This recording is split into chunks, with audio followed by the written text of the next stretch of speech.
Chat? I am Justin Verrier, and joining me, as usual, Rob Mahoney and j.kyle Mann. But joining us, a special guest for our NBA Potluck edition, one of the original pod settlers, it's Zach Lowe. What's up, Zach?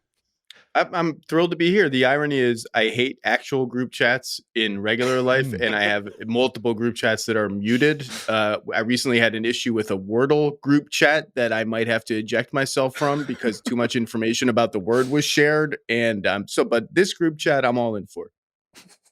Rob, are you a Wordle sort of guy? You seem like it. Yeah. Well, first of all, what does that mean? You know, I don't like how you delivered that. But I guess, what are people talking about? Are they like trying to work together to come up with the answer? It's score comparison, and then we had one participant who shall remain nameless who always does it first. And one day, this person was like, "This was so I didn't even know this word, and I had to use." And that just so like I've got it down to 3 or 4 possibilities. Like, well, it must be the most obscure possibility, and it was not. And I was like, you can't. That's too much table talk. We can't have that kind of table talk, or I'm out of the group. Very poor form from Stan Van Gundy, spoiling the Wordle like that. I can't believe he would do that.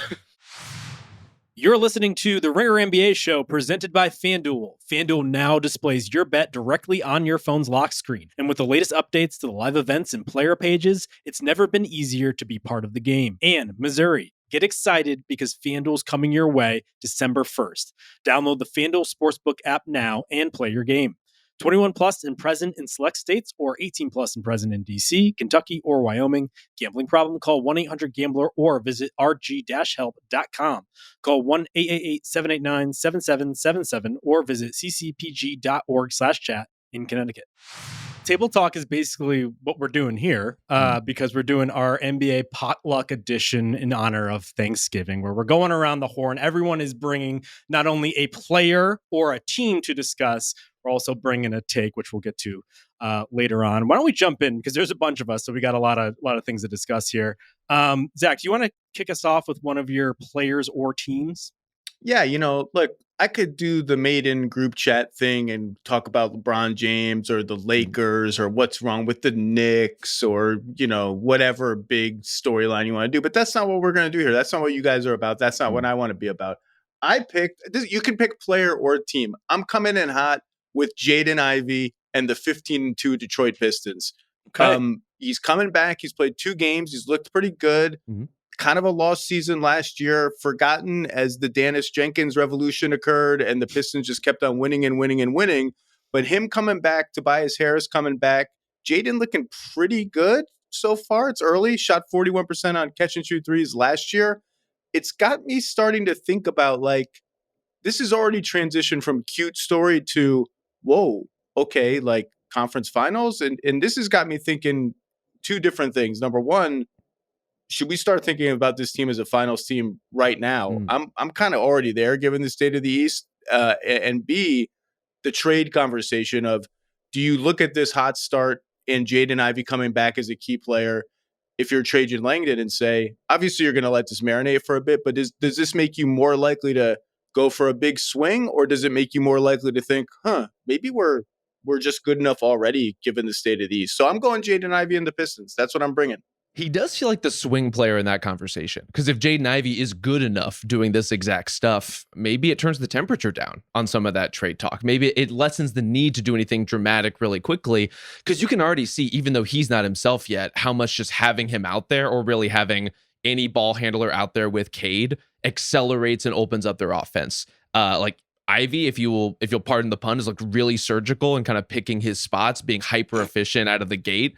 I just think, well, look, I mean, it is what it is. And he looks completely explosive, which has been reassuring to see. He's still a blur in transition. He still opens up so much for them. I love this format for the Pistons. And so I know you said they're going to wait and see a little bit, Zach, and I think they absolutely should, because Ivy is that good and that talented that he deserves a little benefit of the doubt in seeing how far he can take these guys right now.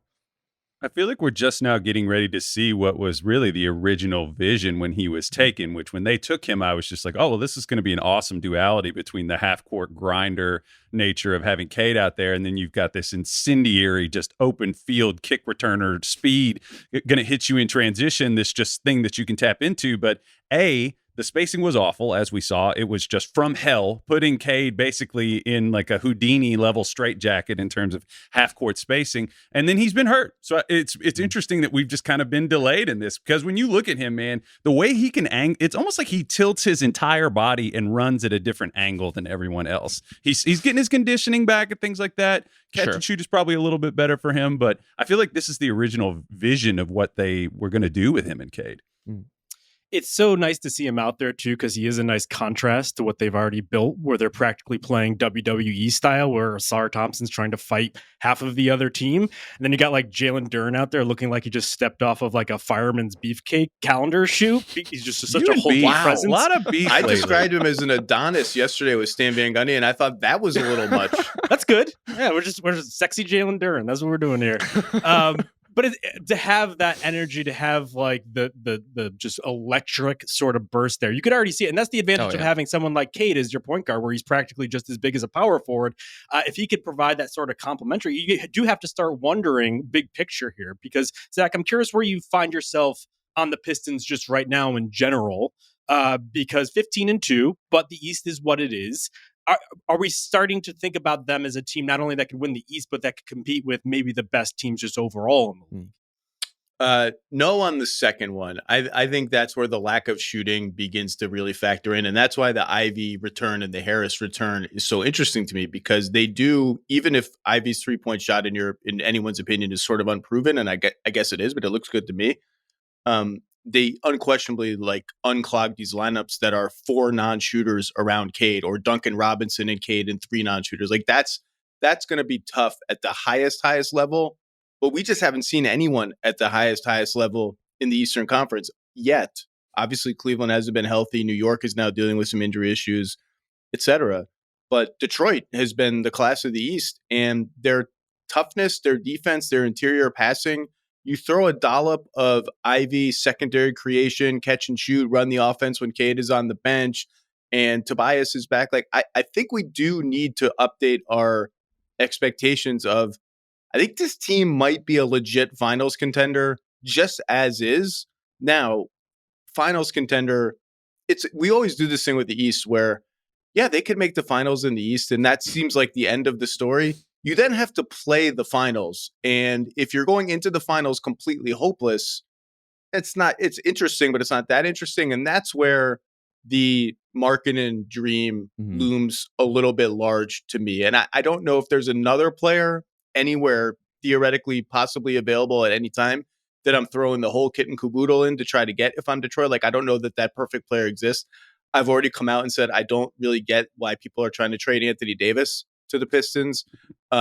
Maybe if the price was super cheap, I guess. But I do think like they are legit just beating the hell out of teams just as is. If Stewart can shoot like this, if Ivey can shoot like this, if Harris can shoot like this, why can't they make the finals? Who has shown you in the East that they're a no-brainer? Like, oh yeah, they're just way better than Detroit in a 7-game series.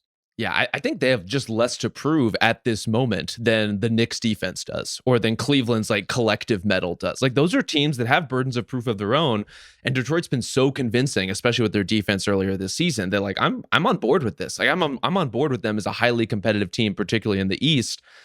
I love the Markkanen fit. I have always loved the Markkanen fit. Like it's too perfect. It's really perfect in terms of really expanding what you're getting at the 4 beyond what Tobias can give you. And especially, again, if you're having Ivey or Jenkins kind of playing with Cade as another ball handler too, then all of a sudden you got something really moving within what you're trying to execute. But I assume Ivey would be a centerpiece of a deal like that. And then we have to flip to the other side, which is, I can't believe I'm saying this, in 2025, has Keontae George been good enough that they no longer would like covet Jaden Ivey in that particular way? Well, Kyle, let me ask you this. Let me set you up this way, because we're now in this new era where you not only need a top 2-3, but you also need the depth in order to trudge through a regular season. Like, do you start thinking about the Laurie being the perfect fit a little differently now, because it's such a multi-track sort of conversation to have? Like, you can be a better team in a playoff series, but we still don't even know if they're going to be a top 1-2 team in the East in the regular season. I think what we're going to see is I think the difference between the teams that are good in the East and the thing that is probably the last step for Detroit to sort of ascend and say, okay, this is a really, really for sure serious team that can compete in a playoff series where adjustments are going to go on. That's always the story. They're just very heavily tilted, and it's working. That's why we're talking about it. Cade is just so heavy pick and roll, 51.7%. And you get in and you look at some of these West teams, the difference is they just have multiple silos. Like, if OKC comes into a series and say they tilt a little bit towards Shea, they have other places that they can go. It's like, where are you going to lean? Are you going to get consistent, efficient advantage creation if you lean into Jaden Ivey? We just don't know for sure yet. I guess kind of the question now is just, do you run it and see sort of the printout of how teams shut them down? Was last year enough of a proof of concept to say we kind of know what we need? And my question to you guys would be like, what would Lowry be? Like, is it going to add more pick and rolls? Is it going to add more like high post isolation? Is he going to be where is the advantage creation going to come from him would be my question for you all, if they did go get him.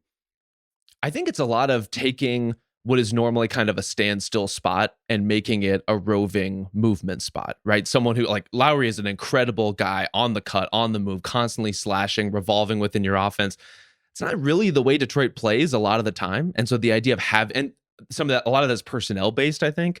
But if you trade Tobias in particular, who, can step into the post and like occasionally knock a thing down or hit a pull up, but is ultimately not the guy you want doing a lot of that stuff, and you replace him with one of the most successful scorers in the league this season because of the balance he plays with. That to me is sort of the Rosetta Stone of everything that you could unlock for what Cade is and the Pistons are and what they could eventually be. I think he adds, to Rob's point, he might be the most creative, unpredictable off-ball mover in the entire league other than Steph. And he can do a little bit of everything, and just that alone to me would elevate them to a higher level on offense that they can get to now. But the question is, again, the price. Ivy, probably, does Ron Holland have to get involved in that? And does Utah even want to entertain this? I mean, is Utah fine theoretically being like, yeah, we're going to be bad again, but we want Lowry, we want to turn this around quick? I don't know the answers to those questions. Do you spin your wheels if you trade a Keontae for a Jaden? I mean, you just are kind of left in the same spot of this guy that is an aspiring on-ball guy. We just need to see it a little bit. I don't know. I'd have to be convinced of what would be in it for Utah. Do the Pistons have the draft capital to make that happen? It's usually the capital for them. At a certain point, how much draft capital do you actually need? Or do you look and say, like, actually the teams that we have the picks of, it's primarily the Cavs and the Wolves at this point, are they too good? We actually need other future draft capital to supplement that one. But are the Pistons picks also going to be too good? And I guess I keep fixating on Markkanen because, like, the Jazz have just been so bad for the entirety of his time there.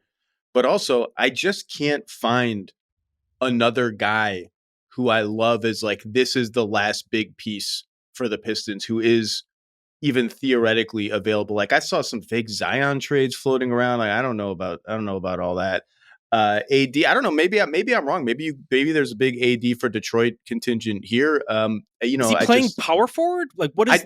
I personally don't get it. Like, they have the number 2 defense in the league, and they need shooting. Like, he addresses almost none of what they need. But maybe people disagree. I haven't found who the other guy is, and maybe that means you just wait and ride this out.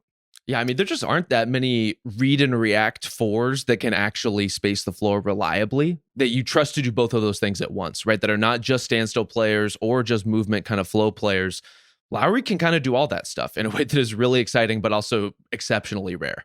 And doesn't take away from your defense, really. Like, he's a totally adequate multi-positional defensive player. Mm-hmm.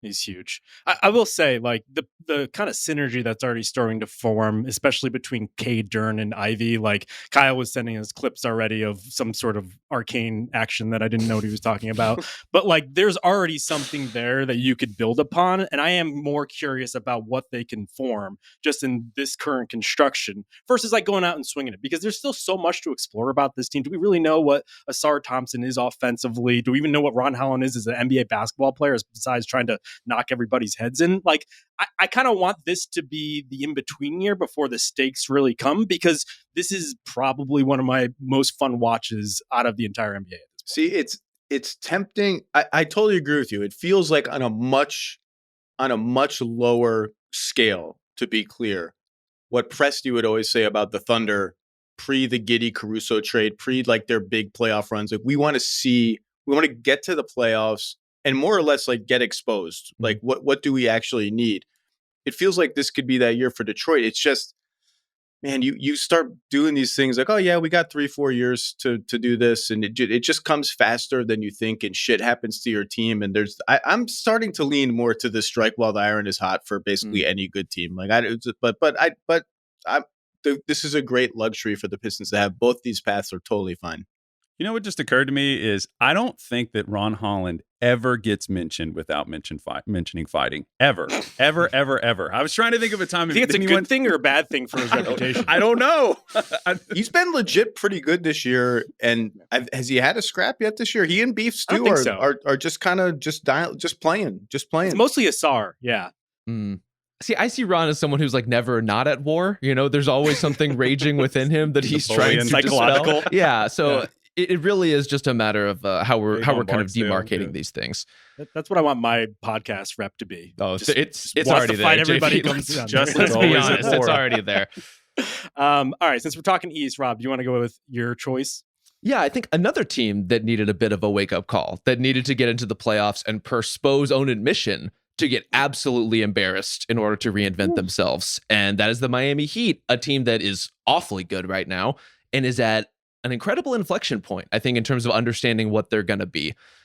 Tyler Hero played his first game of the season on Monday. He played 29 minutes. I thought he did like his part to fit into what the Heat are doing now. Zach, I know you already talked about on your pod, like all the rotation choices that now come with Spo having to untangle having Hero back. Norm Powell did not play in that game. We'll see how it all looks when he's healthy and who they start and who they finish and who they play in between. I thought there was another interesting wrinkle to this Hero debut, which is after the game when he was asked about the offense. And he mentioned, you know what, like as this season goes on, we are going to have to work in some more pick and roll. We are going to have to work in some of my personal bread and butter. This is my subtext into the offense. Not a huge deal in and of itself, but one of those things where like I'm just like watching to see what happens. The moment that the Heat hit a skid in their offense in the regular season, the moment that Tyler Hero personally feels a little out of sorts or has a shooting slump or whatever, what is the break glass in case of emergency for this group when this guy just made the all-star team based off being a really good pick and roll player and this team doesn't do any of that stuff anymore? So you're getting Ja Morant flashbacks is what you're saying. No, look, it's nothing that dramatic. And I don't want to get ahead of any of this. I'm just saying this is a dramatically different ingredient to anything the Heat have been doing. And it's great to have another scorer, and you can already see some of the benefits of that. But he and Norm are a little redundant together. You know, like ultimately the way Hero plays is not the way the Miami Heat have been playing. And so how do we kind of square all these circles when all of a sudden there is one different ingredient in the mix? Kyle, what do you think? It's interesting with Hero because I feel like his individual success has kind of gone the opposite direction of Miami's team success, because when he was just a committed off-ball mover doing the more Golden State-y kind of thing, or before he really ascended as an on-ball guy, he was thriving. And it's like, are those two things so at odds that they just can't? Can he continue to have the individual success and Miami be good? I guess that's just sort of a question that reoccurs a lot with young stars in the NBA. It's like, do your own self-interest sort of sabotage you in a way? I don't worry about the offense stuff at all. Like no. He scored 24 points playing the Heat system on 12 of 18 shooting. That's pretty awesome. Yep. Yes, he's a great pick and roll player. He's also a great shooter, and shooting is just the answer to every question. So like, we're a dribble drive offense now. Well, guess what? You have to press him everywhere he is on the court, which makes his first step even more lethal. Someone else drives and gets the defense to lean in a little bit. Tyler Hero can relocate 5 feet to one direction, get an open three. Like, all that's fine. And Rob, you mentioned the break glass in case of emergency. They kind of had an emergency late in the game against the Mavs. The game got close. They called a timeout, and Spo called a pick and roll set for Hero. It was a horn set with bigs at either elbow and a handoff for Hero. And it really stood out because, oh my God, the Heat are running a set play, like a ball screen action out of a timeout. And that's where that can come in. To me, this is almost more a defense question than an offense question, the Hero Norm pairing. Offensively, yes. I don't have any concerns about it. Defensively, who do you start? Do you start Wiggins at the 4? Obviously, you're going to stagger Hero and Norm as much as you can, but you're going to have to start both of them. And what does that do to your defense? But offensively, like, Tyler Hero wants to put up all-star numbers and win a lot of games, I think this is a fine system for him to do both those things at the same time. Yeah, I think that's the big question here, just because all the offense gets the attention, just because it's such an outlier, such a curio in contrast to everything that's going out there.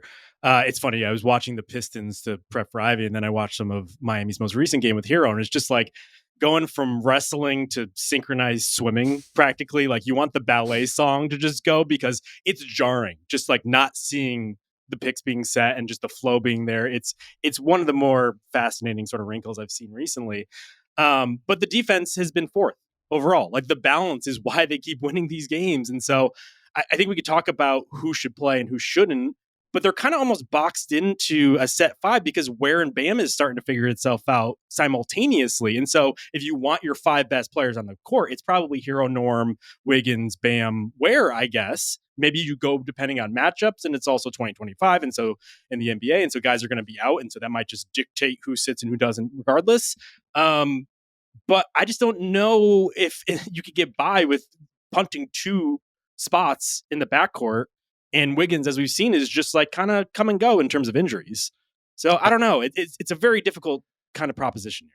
See, I'm hearing Davion Mitchell's music. Like to me, the perfect structural balance defensively is Mitchell, Wiggins, Bam. Like that gives you a lot of bases to cover. It gives you a lot of options in terms of how you want to match up. And then, yeah, you're putting Hero and Norm kind of wherever they can be. And I'll say this about Norm, like not the best defender in the world, but does better than you would think guarding bigger players sometimes and kind of fighting and holding his own in the post. He's one of those guys who's like a little better on ball than off. And so I trust him in those situations, honestly, a little more than Hero defensively. But I love Davion with that group. And frankly, he's been important enough to their offense, too, that I'm almost loath to pluck him out, given how he kind of gets them into their movement with his drives. I'll bet you, if I had to bet money, what is the Heat's starting five when everyone is healthy? I think it's the one Rob just mentioned with Wiggins at the 4, Davion Mitchell, the two guards we're talking about, Bam at the 5, Ware comes off the bench. To me, the Hero stuff is almost burying the lead of what's happening in Miami. The Khalil Ware thing is a real thing. This is a real huge leap on both ends of the floor happening at the same time. A leap dramatic enough that the Bam Ware combination becomes maybe the most interesting medium-term puzzle piece in the whole Heat ecosystem. Like, does that work? How well does it work? Does it matter if it only works okay and we just kind of have to stagger them and keep bringing Ware off the bench? Because Ware looks like a completely transformed player and a potential star player. And like, this is not a question for now, but Bam they just need to make that pairing work, or else it's going to voice some uncomfortable questions on them in like a year and a half or 2 years. But Ware has been like unbelievable for the last 2 weeks. Where do they rank in the East in terms of like first and second string combo, two-way combos? Because Ware's kind of finding himself offensively. He's been kind of narrow and slowly expanding, but I'm trying to think in the East if there is a better 1-2 like first and second string combo in terms of your anchors. Is there a better one? And then you bring Jaquez off the bench who makes every shot. And Mahoney and I are the crown princes of the Simone Fontecchio fan club. Just keep jacking him up, Simone. I mean, someone's going to have to be the odd man out. They have like 12 guys. Kashad Johnson just dunked all over the Mads the other night. He's like, oh my God. He's got a hammer. Well, Kyle, let me ask you this, because you did probably a lot of draft scouting on Ware. Like where he is now, it's like, is this what you expected, or what has been the jump for him? No, man, he pissed me off so much in college. He was so much like Willie Cauley-Stein. It drove me insane. Just very come and go, very on his heels. And he just has kind of had to get stronger. His balance is a lot better. He owns his space a lot better than he used to. I remember just like him playing. He had a season where he played Donovan Clingan, Hunter Dickinson, and maybe I think it was Zach Edey. And he just looked like a child trying to hold up against those guys. But as he's gotten stronger, you've just seen him. He's gigantic. I think that's one thing that when you watch him, he's not a withering kind of wilting flower like Willie was. So I take all that stuff back. That's been the biggest thing for me, is that his presence, and he's sort of accepted how big he is, and he plays big. And there's just a huge difference there between guys. That's a huge leap to make. And I think I was excited about him getting in their developmental system, and they've delivered. They always do. Well, the Heat are funny in that way. There are some guys who they just kind of won't touch because they don't believe in like something in the way they approach their craft and their life and their the obligations of their job. And then there's times where the Heat love a challenge and they love to look at a draft prospect and say like, yeah, this guy's a little Willie Cauley-Steinish. Maybe he's a little spacey in certain ways, but like we believe because we are the Heat that we can get him to nail down the stuff that's really important. And so far, so good. Well, that's why I'm glad you mentioned the Hero quote, because I took note of that as well. It's definitely making the rounds at this point, because Hero's the only one who like approximates a star in terms of like how he carries himself. Like Norm's on a make good deal. He's had success in this. I don't know. Norm's a confident guy too. Yeah, but like he's been tossed around so much at this point. Like if Norm doesn't make the All-Star team this year, he might do something. Like I don't know. I mean, he might take some sort of action, like revenge action against somebody. I don't even know who. Can we get him nationalized in like Croatia so he can get it on the international team or something? At least get the Olympics. We need all the help. Say Zach so much there. Norm's so interesting to me because it's like when I watch him, you were talking about him being a functional on-ball defender. It's almost like if you expand the game beyond kind of a 2-on-2 mentality, it's like Norm, we kind of lose Norm a little bit when he's catching and going. And, he never quite ascends to like surgical and like picking apart like helpers and things like that. And he's not, he gets a little spacey. He stops paying attention in team defense. It just seems like Norm is very effective when you keep him at this, not hyper narrow, but fairly narrow scope of like what you ask from him. I thought you said habanero for a second. I was like, a habanero scope. I do have habanero on the brain a whole lot. Yeah. There's one thing in basketball that you can't argue against, or if you're not one of the 5 or 6 best players in the league, you can't argue against it. And that's winning. If the Heat keep winning, playing this way, like there's just not really much room for anyone to be like, well, I don't like this part of the system or this part of the system. If you're winning and you're putting up numbers, everything is all right. Everybody wins. Everything's cool. And you can't really argue against Spo and Riles either. True. Right. Well, that's why I want to go back to the Hero thing, though. I took a side tangent because I needed to be very hilarious for a minute for whatever reason. I do wonder, and if you look at Memphis as the only kind of case study of this offense, LaRoche coming from Memphis last year, etc. The fact that like over time it was less effective, but also you heard the griping from John in particular. I do wonder, Hero being in the mix, Rob, like do you think that we'll be on that path again? Do we think like if this is the start of him being like, I want my preferences, and how much is Spo going to be willing to turn over like on a full allotment, a full game plan, a full quarter, whatever it is, in order to fit that? I mean, I think to go back to what Zach was just saying, if they are this successful, it mutes a lot of that stuff or at least tones it down. And so it really is a matter of like, will they have a 3-game losing streak in January that makes everyone a little bit cranky? I think with Hero, really kind of the sub question within that is like, if you are playing within this offense, if you are Ja Morant, if you are Tyler Hero, if you're any one of these guys, do you feel like you're getting to your stuff? Like whatever it is that makes you special, that makes you a unique and effective player, that makes you comfortable on the floor, can you get to it?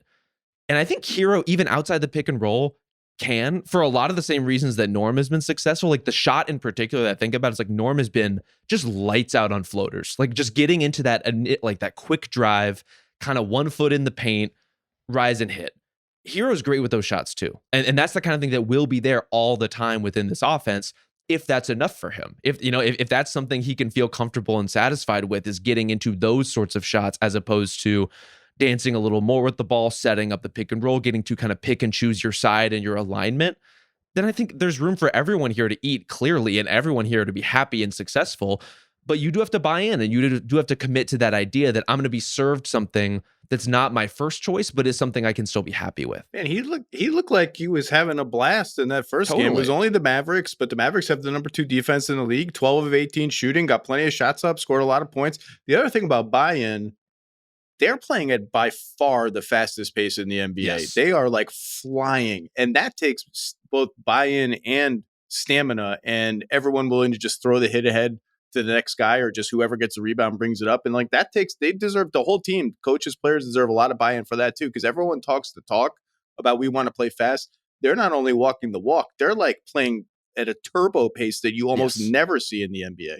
How did it take this long for the toughest, hardest working, best conditioned team in the history of the league to figure out that you you can play really fast if you are the best conditioned team in the NBA. Far from it from me to criticize Eric Spoelstra's approach. It's been pretty good for a really long time. But I'm always curious why they never tried this with other versions of the Heat. Like maybe you just didn't want Dion Waiters playing in fast forward, but this is a version of the team that can clearly handle it.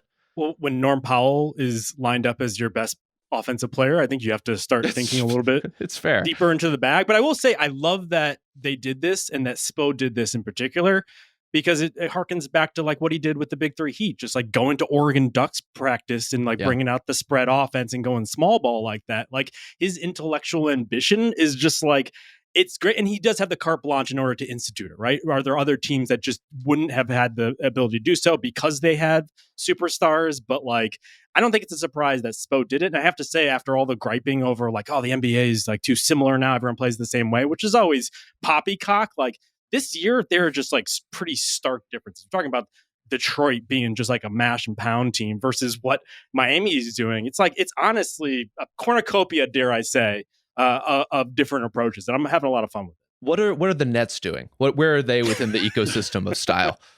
Trying to put out fires left and right. That's the slowest anyone's ever said poppycock, by the way. Poppycock. No, I enunciate it. It's interesting because I heard Chris Finch say this one time in a talk. He was saying, like every coach in the NBA, most coaches in the world have good ideas, but being able to communicate them and be able to get buy-in is sort of the thing that separates. And, Spo's a good teacher. Spo also has the accountability that we've talked about a lot on this show. My kind of question for you all is where's the rubber going to hit the road in terms of who they plan? I don't know why I said that like I'm from Baltimore, but where does the rubber hit the road with what teams are going to throw at them that's going to make them shift? And then maybe we enter into those conversations about, okay, we do have Tyler Hero, competent pick and roll player. We do have these other options. Where does it shift? Because it's going to shift. We see regular season trends like this all the time. And it's, it does change at some point. I do find it interesting that they've faced the Heat have faced the most zone defense possessions in the NBA, because I can get in the heads of coaches and think, well, they're probably thinking this is a one-on-one dribble drive emphasis offense. Why don't we just take the one-on-one part of it away? And it hasn't worked at all, because the Heat are just like, oh, you're just giving us the driving gaps in the zone. We'll just take them and run our same kind of offense. I just think it's more going to be opposition level. Like, do they face a team that can bully Norm and Hero at the same time on the other end? It's just quality of opponent, versatility of opponent. And that's, you can't just be a one-trick pony in the NBA. You have to have a lot of different levers to pull. And to Rob's point, like I think they do. It's not like this Hero Bam two-man game is extinct. It exists. It's right there. They run Norm off pin downs on the left side of the floor a lot. Same with Hero. Like they have some of these tools that they can reorient their offense towards. It's just, it's a boring answer, but it's just once you start facing the best teams, it just gets harder. Yes. And I think like playoff level transition defense is something that can slow them down a little bit. Like the dedicated, not a random night in December level of getting back will slow them down a little bit. The thing about the East, though, is when you look at this field, other than the zones you were talking about, Zach, the other go-to answer would be, okay, we're just gonna try to maintain this by switching as much as we have to, like not on-ball screens necessarily, but pick up as you need to handle all these dribble drives. But who are the really good switching teams in the East? Like these are teams with a lot of conventional bigs. Like putting Cat in those situations is not the most tenable. Jalen Duren can kind of do it, but it's not his strongest suit. The Cavs are not necessarily built for that. And so you can try to build walls and you can maintain your zone and try to keep Miami out of its flow. But they've proven to be really successful handling a wide variety of kind of junked up defenses so far. This episode is brought to you by Amazon Prime. The holidays move fast, and Amazon Prime keeps you in control with fast and free delivery. We've all been there. Family plans are fluid. Somebody's not coming. Suddenly they are coming, and you're excited about it. You want to get them a gift, so you hop on Amazon Prime, line that up with their interests, and it's easy to do because Amazon has everything. Prime's fast shipping is always there for you during the holidays, especially when it's last minute, and it just can't wait. Need that last minute gift or holiday essential? It's on Prime. Head to Amazon.com/Prime to shop now. Well, since we're talking about contenders in the East, why don't we talk about one of them potentially reformed back again in the Orlando Magic. I wanted to sing the praises and the virtues of one Jalen Suggs and just him just wearing a headband around his neck and just trying to fight guys all the time. I love Jalen Suggs so much. But I feel like we got to like take a side trip to Anthony Black real quick. What's funny is like Kyle was texting us last night because I think he was a little bit behind the game, and he's like, "Oh, this Anthony Black, wow, he's just really on a run here." And I was just like, "Buddy, give it some time because you haven't gotten to the end." It's like in the Lord of the Rings where you think it's like over and then you got another hour to go because the Eagles show up. You know, there's a lot. This Walter White guy's a character. The hobbits are all jumping on the bed. Is that the end? It's still going on. I love how nerdy that reference was, and yet everyone got it immediately and went for it. This is great. But I can't believe how well the team overall is playing, Kyle, but also the fact that Black just looks, this wasn't just a one game thing. This was like 31 points is out of his mind, but he's been playing really well steadily for 5, 6, 7 games now. I'm just really struck. I kind of feel like I maybe need some therapy here for you guys to just talk me out of the craziness that I just feel like I'm a little bit in a basketball fog of watching what they've drafted a lot of these really rough and tumble guys over the years with Suggs and with Anthony Black. If you watched Anthony Black play point guard, I'm not trying to do the typical Kyle thing here, but if you watched him play at point guard at Arkansas, he looked so fast and athletic, and he was just like punching people in the mouth, like not literally, but I mean, just when I've watched them the past few games, the speed that has been much, much more visible than the beginning or in the past couple of years with Black and with Suggs in particular. I'm just trying to decide what to make of that. Is that, I mean, we kind of alluded to it the last episode, but he just looks like he has wide open field to be the Anthony Black that we kind of expected him to be. And I'm wondering if it's like the spatial issues of what they look like full strength that are causing that. And how do we feel about that? What's the takeaway from that? I mean, those spatial issues make everyone look slower. It makes their whole offense look a little more clammy. And I'm not pointing fingers. Slower Kyle, too. Kyle, I know where you're going. I know where you want to go. Should we put a name on the spatial issues, or you're sort of talking around? You're talking around something here right now. I call them the Paolo Banchero spatial issues, brought to you by j.kyle Mann. That's ultimately where I net out on it. Hold on, wait a minute. I didn't make this up. No, don't pin that on me, Ricky Bobby. That's not on me. Is that on me? Am I making that up? Am I imagining that? You're not making it up. Look, ultimately, there's so much less to negotiate with this version of the Magic. They are less complicated. The flow is easier. Like it's more natural kind of getting into their stuff. And that feeds the strengths and the speed and the athleticism of guys like Black, certainly, who we should also say, I would say part of what made him so awesome in this particular game in which he just had a career high in like 28 minutes. He wasn't necessarily playing point guard. Like a lot of that was as a slasher, as a wing, attacking off the dribble, attacking from the corners, obviously a lot of stuff in transition where he's always been quite good. But the fundamental questions with Anthony Black are still there, which is, could he be the point guard of a team that has all of these spatial issues because of what he potentially adds to them? I'm not saying he's a point guard, I want to be clear, but yeah.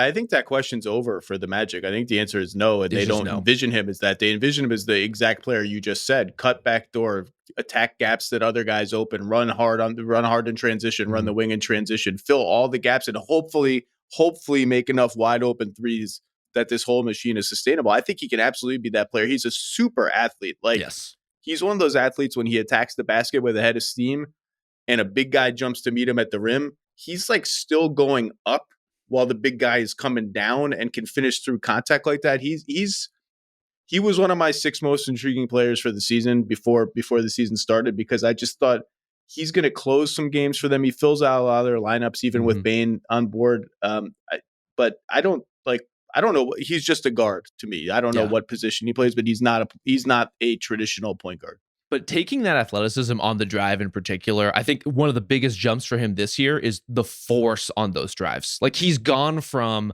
loopy, I'm going to try to score around you with a reverse kind of driver into I'm going to try to fucking dunk on you every time I have any runway whatsoever. And like, that's a really exciting development. You said it. I mean, look, like it's listen, hold on. All right. I shouldn't have said point guard. That was a word I should not have said. I threw chum. He's a point guard in the way a Mann is a point guard, and some of these athletes are point guards, but they're just making things happen based on activity. So let's talk about the actual issue then, because I think we would all agree, despite what we're saying now, that the ceiling of this team is higher with Paolo Banchero than without Paolo Banchero. how do they find the right blend of what's working now when he comes back? That's the question. Yeah, I agree. Can I bring it back to the premise, Justin? Because to me, some of this is Paolo isn't out there for some of these games. I also don't think it's an accident that the few games that the Magic have lost recently are the games without Jalen Suggs. Yeah, I do tend to wonder if Suggs is kind of the one wrinkle that nobody's paying as much attention to. I mentioned this on my pod earlier in the week. Like Suggs' injuries and Banchero's injuries have like not overlapped. They haven't actually shared the floor very much this season. And you look at their starting five, like their actual starting five, the numbers are off the charts good. It could just be as simple as Paolo out there with the best guys who unlock parts of his game is the answer to this question. That's it.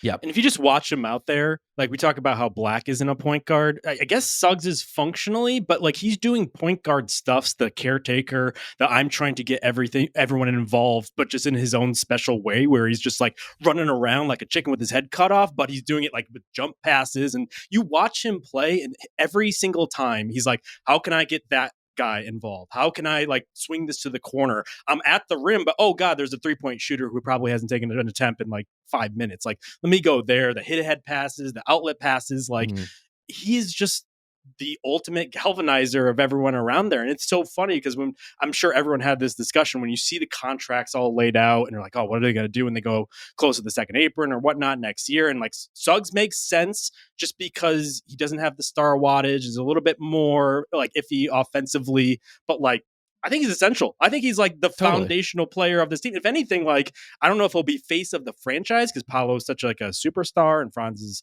whatever Franz is, but like this is the emotional like center of this team, and I love him. The issue has only been health. Like when he plays, he's exactly what they need. And that's been the only thing that makes you look at that contract is like, oh boy, it's a long contract, but it's a declining contract. It's totally fine if he plays. We do need to talk about the headband thing that he's doing though, where it's like an ascot for the first couple minutes of the game. And then when he feels good, the announcer said when he starts to feel good, he transitions into a traditional headband. The party starts and he just lets it all hang out. Did he invent this? Is this going to last the entire season? It's like the first game he did it, I kept what's that? What is that? What is going on? Is this just his style now? And he had it. I guess he didn't feel good for quite a long time in that game because he had it still like that in the second quarter. And I was like, I guess he's just doing this. I didn't know that anybody could do this. It's a mood ring sort of. But because for a while when he's wearing it up high, you're just kind of like, is this I'm delaying the turkey trip thing? What's going on? But then he doesn't seem to care. He'll wear it down. He's like, I am who I am, you know? Or does he have so much dog in him that he now needs a collar in order to restrain the dog in him? Wow. Honestly, an incredible take. I think that is the answer. As far as like when he moves it up and when he forgets, like Jalen Suggs is one of these guys who will just kind of go into a trance for 8 straight minutes and just make a series of the most ridiculous and incredible plays of escalating ambition and audacity ultimately. Like he will go after loose balls other guys don't. He will go after drives and frankly opponents that other guys won't. Ultimately felt like a pretty average night for Jalen Suggs against the Sixers. Like he had 11 assists, 2 steals and 2 blocks in the first half and then got ejected. Like that is the energy Sixers, he carries with him all the time. The Sixers who are like literally running out of players and have an unfilled 15th roster spot and a 14th roster spot that belongs to Kyle Lowry, assistant coach. Like those Sixers, like you might need some more guys, man. Like everyone's injured all the time. Eric Gordon played real minutes. Suggs had a one-step tip dunk over Drummond. Granted, doesn't mean what it used to mean, but I just started laughing. And he's so chaotic on some of these like ball screen actions where he'll come around and they kind of soft show to be like, "We'll let you have that." Like we just don't want the alternative, and like dribble and kind of get him into these really precarious situations where you'll see some of the wild, like the seams of his decision making. But I feel like that wild and willingness is kind of. It's a chaos agent. He's more. I agree with what you're saying, Justin. Like he's not threatening for like franchise face. I feel like he's just more of a version of a wilder Drew Holiday kind of a thing. He's like he's the thing kind of holding it together. Derek White, these two-way hybrid guards who don't need the ball but can do stuff with the ball and are very good at shooting threes and playing defense are just like they're the skeleton key to a lot of teams. I mean, he may not be that franchise face, but he has one of the biggest on-off swings of any player in the entire league. And specifically to drill down on what we're talking about, Paolo and Franz without Suggs, -9 net rating with Suggs +15 net rating. Some of that is the Holy starting shit. lineup that Zach alluded to. Some of it is just like he makes all this stuff make more sense. All of a sudden, if you're getting 3 runouts in a half because of the steals and the chaos he creates, it just relieves so much pressure on your half-court offense to get stuff like that. Move over, Derek White. We got a new plus-minus god Let's on go. our hands. But how worried are we? Because Paolo is presumably coming back any day now. He's been day-to-day for what seems like 7 games, so I don't know what's going on there particularly. If we're looking at the worryometer, Zach, like where are you on a scale to like 1 to 10? 3.5. Not worried. Although this is a great time for the better without question mark high caliber player Trae Young, Tyler Hero. We got a lot of that, but I think everyone understands that like this is fun. But the Magic, I mean, they had ambitions of making a finals run this year, and that doesn't happen with like a league average power forward in Paolo Banchero's place. Now you can do all sorts of iterations where you trade Paolo Banchero for X, Y, and Z, and maybe that helps. But and I think the difference between someone like Paolo and Trae Young is because of his size and mid-range game and versatility, it's much easier for him to orient it doesn't need to be a sea change. It's just like, take 3 or 4 of those, like we're going to stop the whole offense and dribble around and take an 18-footer. Those become pitch it to Suggs, set a ball screen, whatever. Like you're still Paolo Banchero. You're going to score 25 points. It's not that, it doesn't have to be a sea change. And because of his physicality, his size and all that, I think it's easier for him to make that kind of adaptation than maybe it's going to be for Trae coming back to an Atlanta team that, setting aside whatever the fuck happened in Washington last night, I watched that game and I felt like I had taken an acid trip while the game was going on. But like that's been pretty good without Trae Young, and he's just a different kind of player with a more set style of play.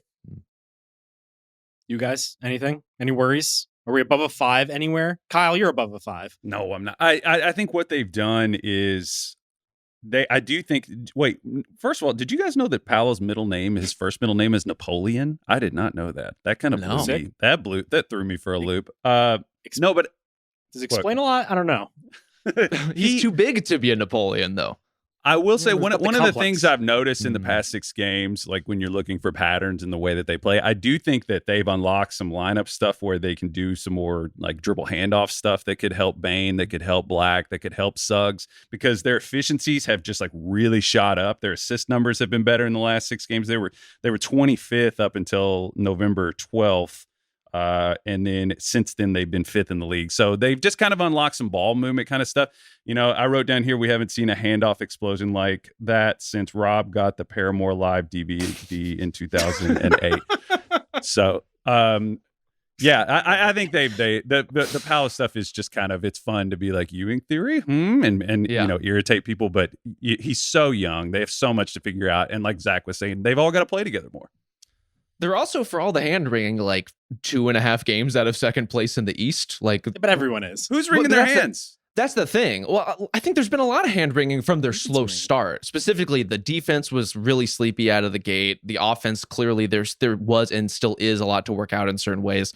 They've just looked so great lately. And I think one of the other things with their offense, too, that gives me some reason for pause before sounding any kind of alarm is they are uniquely suited to take advantage of how many whistles are being called right now. Like they are marching to the line with and without Paolo. And if guys are getting the benefit of the doubt in the way that they have been, specifically stars, but really it's across like the Magic's top 5 or 6 who get to the line really consistently, they can anchor their offense that way. Yeah. All right, since we're talking about good teams, Kyle, you want to round us out on the player team portion? I wanted to give Suggs a shout too for that second quarter against the Knicks, where he basically pushed them to the brink of fury. That was pretty awesome. A Josh Hart throat punch. I want to talk about Chet! Exclamation point. Chet. I want to start from this spot. I think that Chet.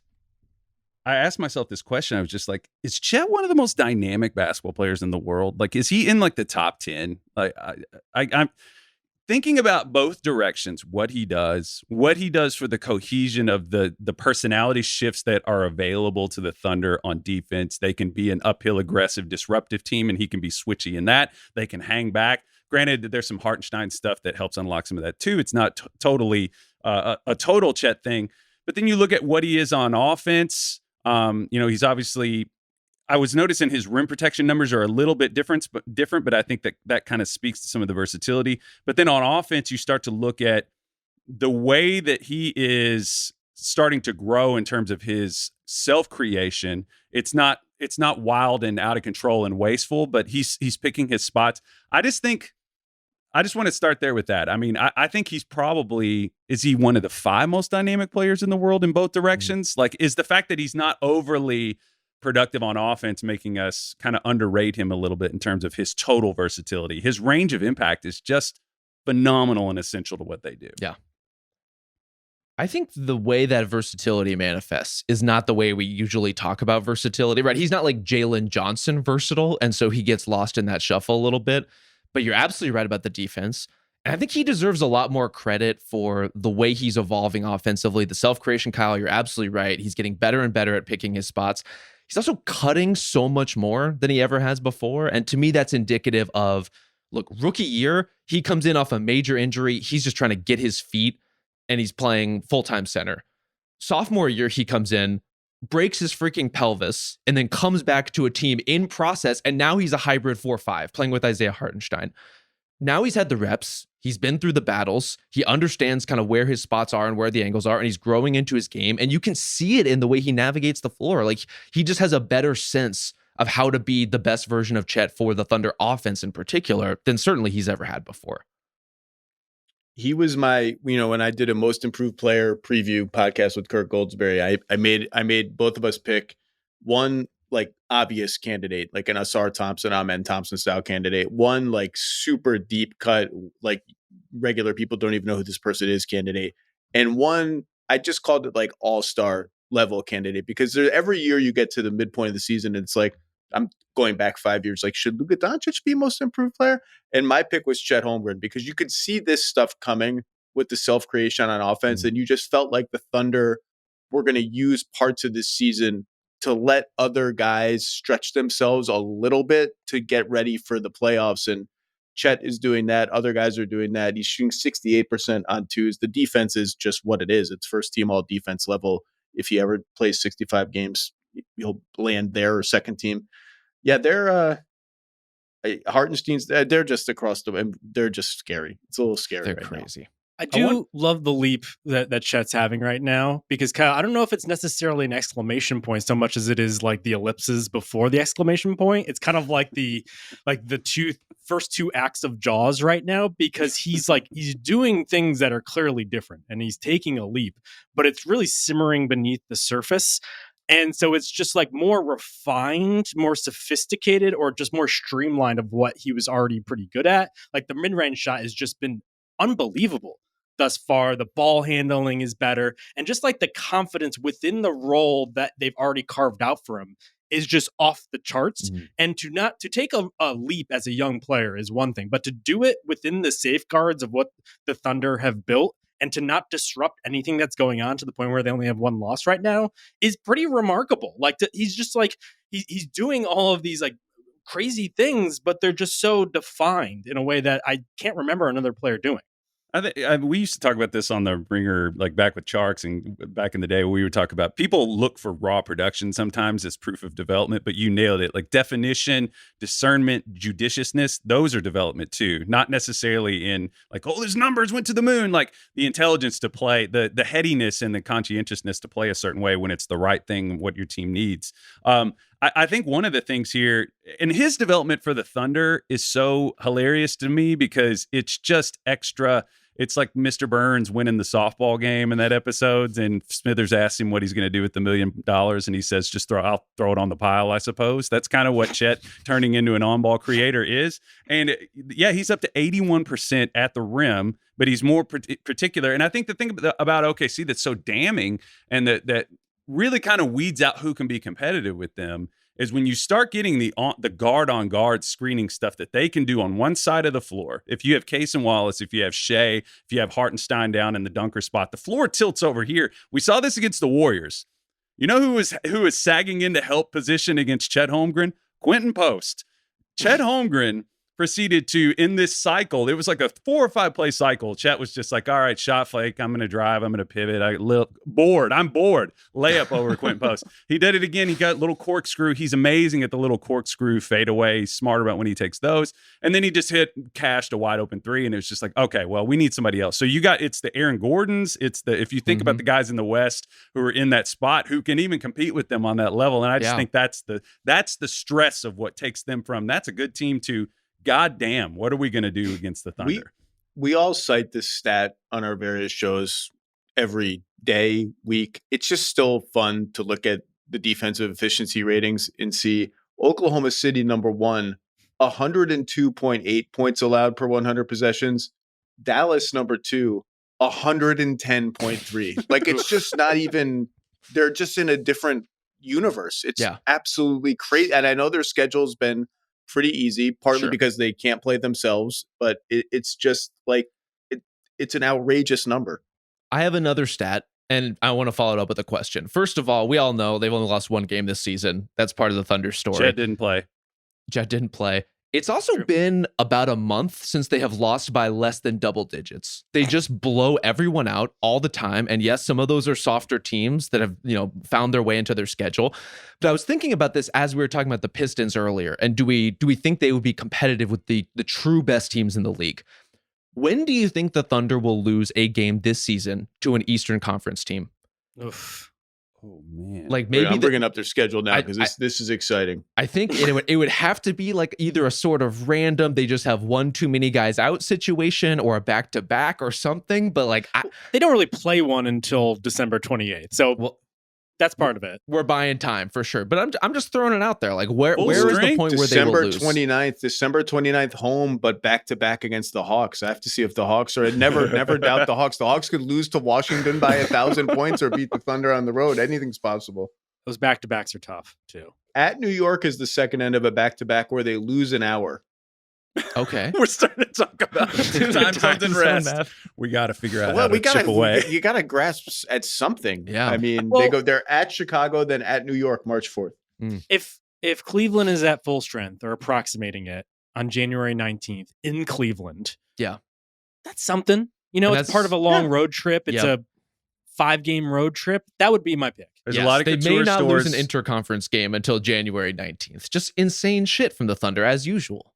There's a lot of couture stores in New York. We get Shea occupied. He stays out a little long shopping. I think that chops, 0.08 maybe off of his pick and roll efficiency. We can get it down a little bit. That gives us a chance. Yeah. Since we're talking Thunder, should we transition to our take portion? Because the Thunder are one of my takes here. Okay, what do you got?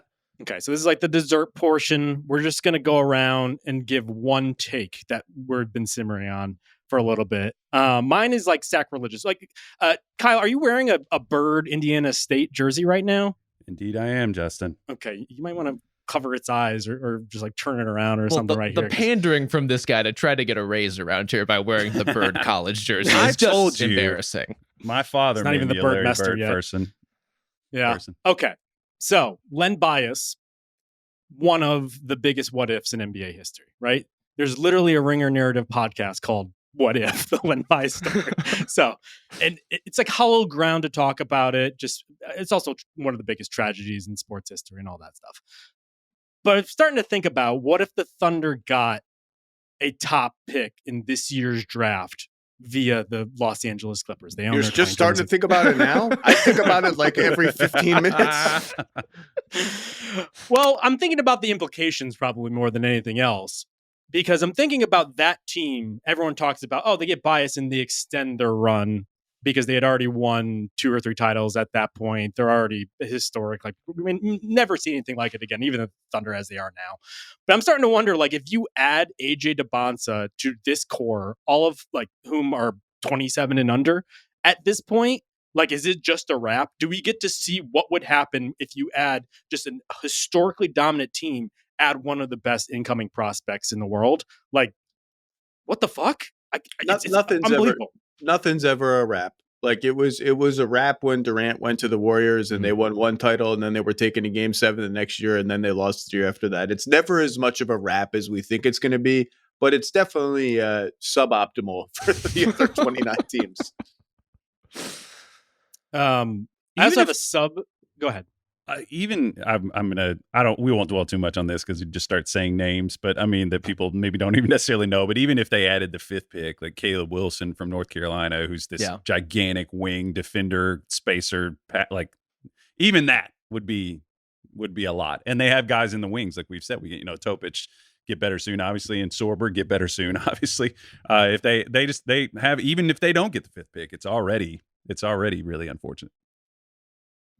So the Clippers only have 5 wins at this point. We'll see. I mean, Kawhi's back. They didn't look much better last night. It was kind of better, It was fine. There was a pulse. My 2 takeaways from last night: Tyus Jones is alive, and the Clippers also might be alive. We'll find out. Yeah. Or at least undead. My God, that poor guy. My sub take to the take is really like a lot of they these lost picks, by 17 points. By the way, I know the Lakers kind of pulled in and piled on some fake margin at the end of it, but it was they gave up 135 points. Fair, yeah. But my sub take to all this is like we do fret over these picks and wonder like what will happen if this team gets that. By and large, and I think Zach Cram actually did a research on this a couple years ago for an article he did. But a lot of these picks that we have high hopes for never really end up panning out. Like other than the Celtics basically building the foundation of an NBA title contender, like the Marco Jaric pick that went to the then Hornets, like ended up at 10th. I'm thinking about this Suns pick that everyone was like in a tizzy over this year. All of a sudden, the Suns are very competitive. Like things happen. And so I doubt they'll get that high of a pick. Historically, it hasn't worked out that way. But if they do, holy shit. Yeah. That's my take. It's kind of never the one you expect, right? It's the pick that's like in the deal and then all of a sudden becomes very valuable. Yes. The Kyrie pick from the Clippers. Right. So that's my take. Who wants to go next? I would love to go next. I have a 2-point plan to fix the NBA challenge system. I'm here for this. Point 1.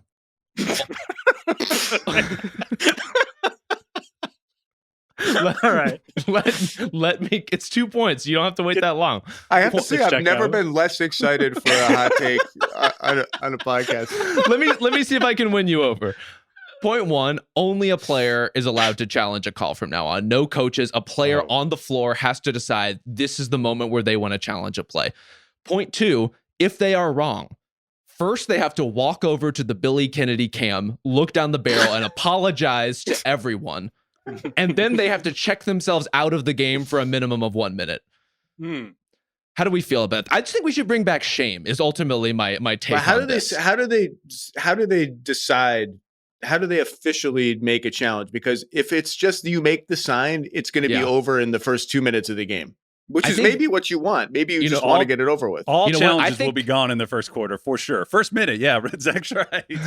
I think they need to run over to the scorer's table and hit a beam style button that then activates the alarm that then sends us into the challenge. And again, the players on the floor are the only ones who get to do this. Part of the reason my brain was thinking this way is I was talking to our guy Isaac about the new MLB challenge rule, which can only be challenged by the pitcher and catcher and batter. Like they can challenge a strike zone calling. I love the idea of taking it out of the coach's hands and of putting it on the players. Like, let's get real stakes. It should come at a real cost if you insist upon a challenge and you're wrong. And I think you should have to apologize for wasting all of our time if you are proven to be incorrect. What if it was like Legend of the Hidden Temple style, where they have to get through an obstacle course in order to get to the beam? They all have to race to it. Yeah. Stop play. Anytime any NBA mention of an obstacle course reminds me when Chris Paul cheated at the skills challenge. The best skills challenge moment ever by far. And they got caught and penalized. Remember, they couldn't interview them. Like they tried to interview them. The NBA security was like, this is far too serious of a matter. Had usher them away. Okay. What's part 2? No, that was part 2. The part 1 was that only a player can challenge it. The part 2 is they need to be shamed if they're wrong. Okay. Rob, big on shame. You gotta take that internet and just go with it. Yeah. I'm just saying, ultimate motivator. Shame. I also think there's an element of like a penalty box thing that should factor here as well. Like they need to apologize, but also like you're just like out of the game. If you're wrong about that out of bounds call, you swore up and down that wasn't off you. You got to sit out for a minute and think about what you've done. Imagine if that happened in crunch time. I think we'd see fewer stoppages of playing crunch time as a result of this. It dovetails nicely with my Pope Mobile idea for the refs, where you can't talk to the refs. They just exist in this Pope Mobile and they just zoom around the court. Just Yeah, let's just throw everything away and make it a Nickelodeon game, basically. Why not? Zach, you want to do your take? Yeah, I have a two-pronged way to improve the playoffs. And the NBA schedule, people, but these are too high. It's impossible to do. You just created an in-season tournament that ends in Las Vegas and added an extra game to the schedule. You can do it. Number one, the top seed gets to pick its opponent for the first round. And if you want to stop it there, then we slot in the 2, 3, 4 opponents just based on record after that. That's fine. The number one seed should get to pick its opponent. I don't want to hear any whining about it's too hard to plan everything. Just make it happen. And we need to go back to 2-3-2 for the finals. 2-3-2 makes the finals feel like an event. Like it comes to your city. It lives in your city for an extended period of time. It eases the travel when you do the 5, 6, 7 kind of traveling. I love the feel of 2-3-2. Like here it comes. The finals is coming to San Antonio for 8 days for the middle 3 games.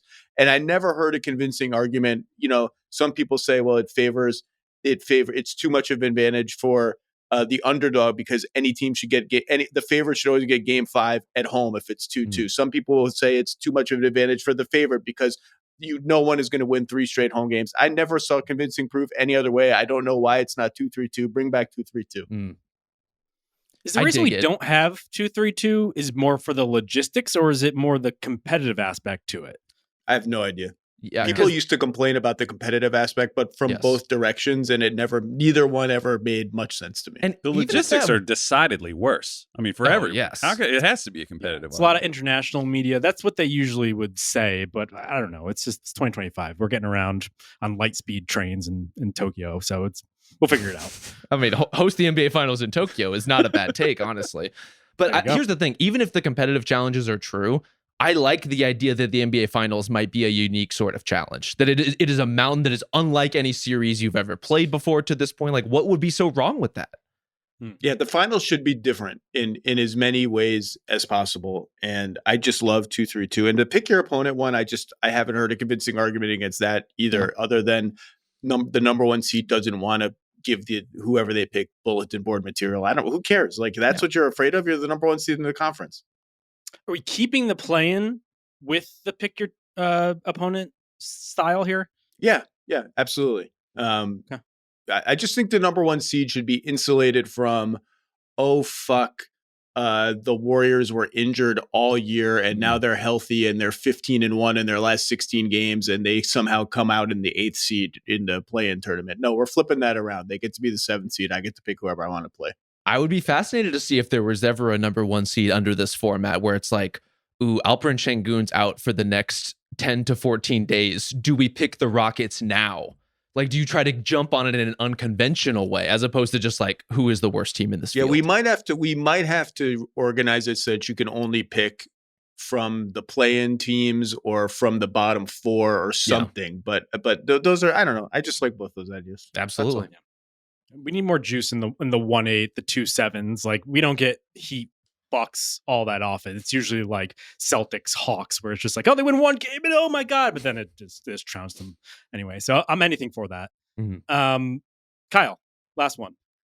I wrote down a few here. I'm going to pick one. Serious and are we doing any non-serious takes, like holiday takes?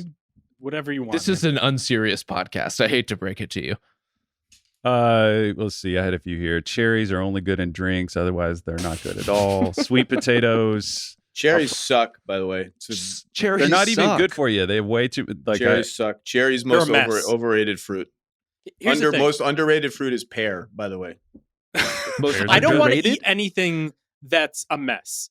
Like a burger that's just falling apart, that's too much. If I'm getting red stained fingers from eating a cherry, like, when am I going to do this? I need to set a half an hour of my life just to prep and to eat and then to clean up. That's way too much. You have to give yourself permission, Justin. This is what I do. I sit there with my big bowl of cherries, cherry pitter in hand, and I'm just manually punching these things out. I'm not bothering with the mess, you know? Like, you do this, Rob? This is so Rob. 100%. Of course you do. Guys, we can circumvent all of these problems.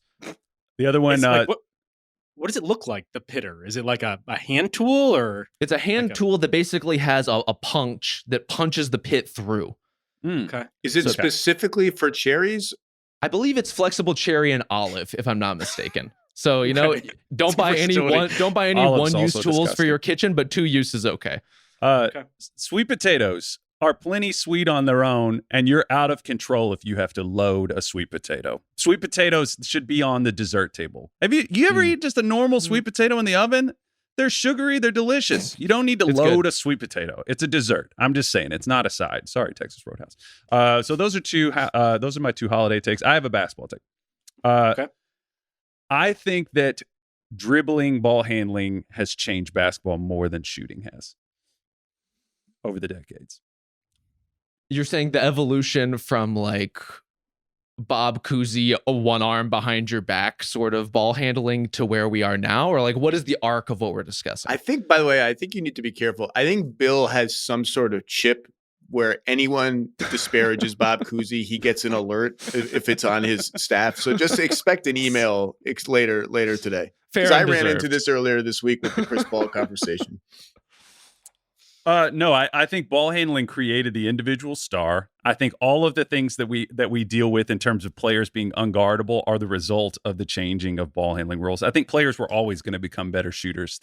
Ball handling is the thing that has enabled dribble pull shooting. If you remember, the thing that changed the NBA was dribble pull-up shooting, not necessarily just shooting on its own. Steph Curry, whenever he had that big revolution that changed the game, it wasn't just that he could hit threes, it's that he could dribble and hit pull-up threes. So that's my theory. In general, I think ball handling has changed all of basketball more than shooting has. I love this take. When people would discuss Durant as a unicorn, they would focus on his shooting. And then the real in the weeds basketball people would be like, it's actually that a 7-foot guy can dribble with that kind of a handle.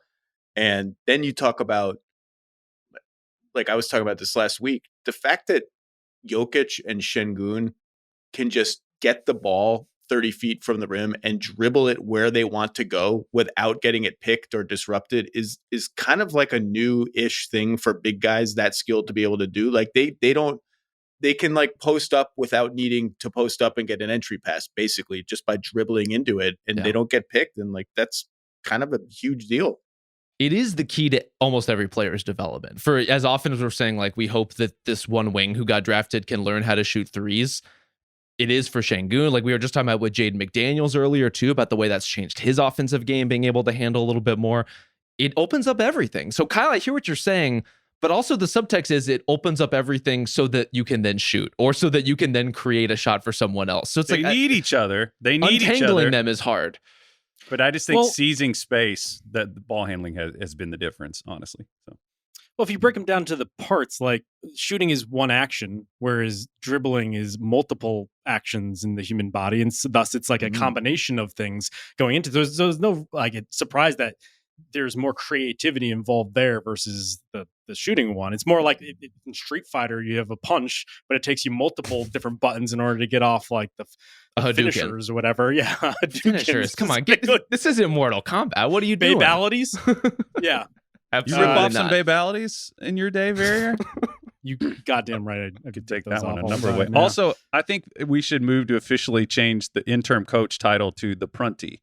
Tonight's Prunty for the Magic will be...